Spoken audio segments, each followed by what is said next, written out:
Hello everyone, welcome back to another how to build video. This is how to build for Athena. So yesterday I did a video for how to build Gerard, Gerheed, and I thought, well, I haven't actually done a how to build for Athena herself, so I thought I'd do one today. So looking at Athena's stats, the first thing we always do, stats are not too bad. Her crit chance is actually 79% with SA6, of course mine's only SA2.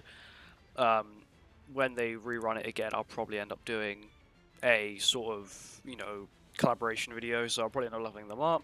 Of course, it does depend on if they do get stat buff, because there are a lot of problems with the KOF characters, mainly Rugal having, less crit chance than Twigo, but that's another video for another day.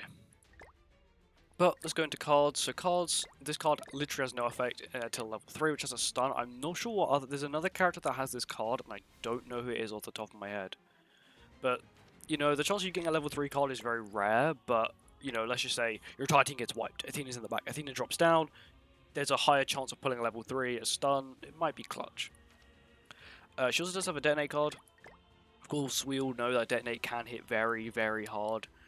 Especially if the card has a decent multiplier, is single target. It's also based off attack as well, not HP. A lot of detonate cards are based off HP. So max multiplier on this card, 500%. Not the highest, but definitely not the lowest, so not too bad. And now onto her ultimate. Her ultimate is a little bit like Gerheed's, as you can see. Cancel stances. Apart from this one doesn't actually cancel buffs, this one only cancels stances. And the multiplier is a little higher at 6/6 as well. It's about, 80 to 90 higher, which isn't too bad. Going on to her passive now. So her passive is restricted to PvP. It works in the back.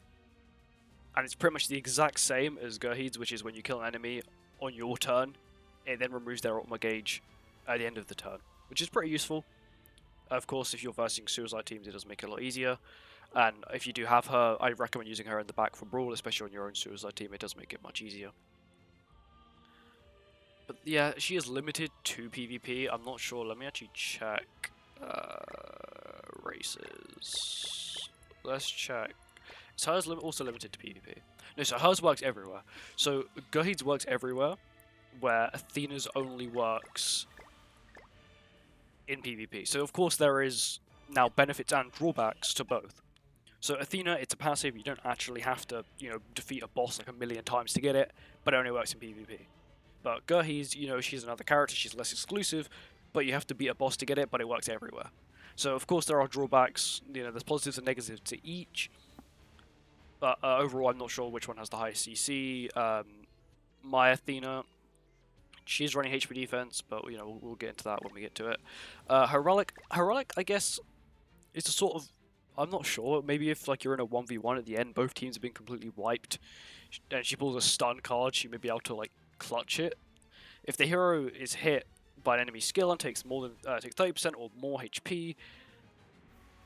The hero will cover 40% of the damage taken. So it's not the worst, but it's also not the best. It's like really bad Tommy or Grace. Because they have to take a specific amount of HP, but they actually heal more. But I'm not sure. I'm pretty sure this works several times and not just once. Because if it works only once, it's a slight problem. But if it works several times, it's not actually too bad. When coming on to gear, so she's HP defense, of course, you're just mainly sitting at the back. You want CC, sometimes you don't want CC. But mainly if you are using her, you probably do want CC. So sticking her in the back is probably the best thing to do. HP defense, attack crit down, you probably could. Back in the day, she could crit quite a bit. But of course, stat inflation's really bad. And even the newest characters are struggling to crit, which is not the best. Going to her outfits, I do have all her free outfits. She does have 3 whole matching sets. So you have to play a 2 set.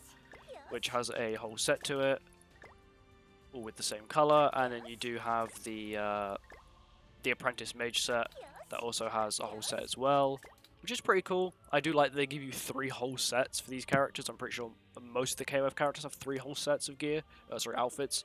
So if you do want it to, let's just say, when the KOF Collab comes back, because it will come back, if you wanted to wail on her, you'd only have to buy 2 outfits, which isn't too bad, of course. You would have to realize that her passive is very limited. CC may not be the best. There are negatives and positives to using her and not using her. Holy Relic itself, the stats of the attack stat is okay. Defense is very good. That's a lot of defense for someone who's just meant to be sitting in the back all the time. And HP is very mediocre, but overall, it's not the worst. I think that if you do have her, she's definitely worth at least getting to 90 and fully awakening her. You don't have to fully super awaken her, but just at least fully awaken her. Just so if you are playing Brawl or PvP, if you're playing PvP, of course you have to level 100 SA6 because that's just what PvP is. If you get LCC'd, you're in big trouble. Normally there's with melee teams or Escanor teams or when my L drops, it's just like you can kill someone turn 1. But the meta's been like that for quite a while. So, or if you're using Philo, you can kill everyone turn 1.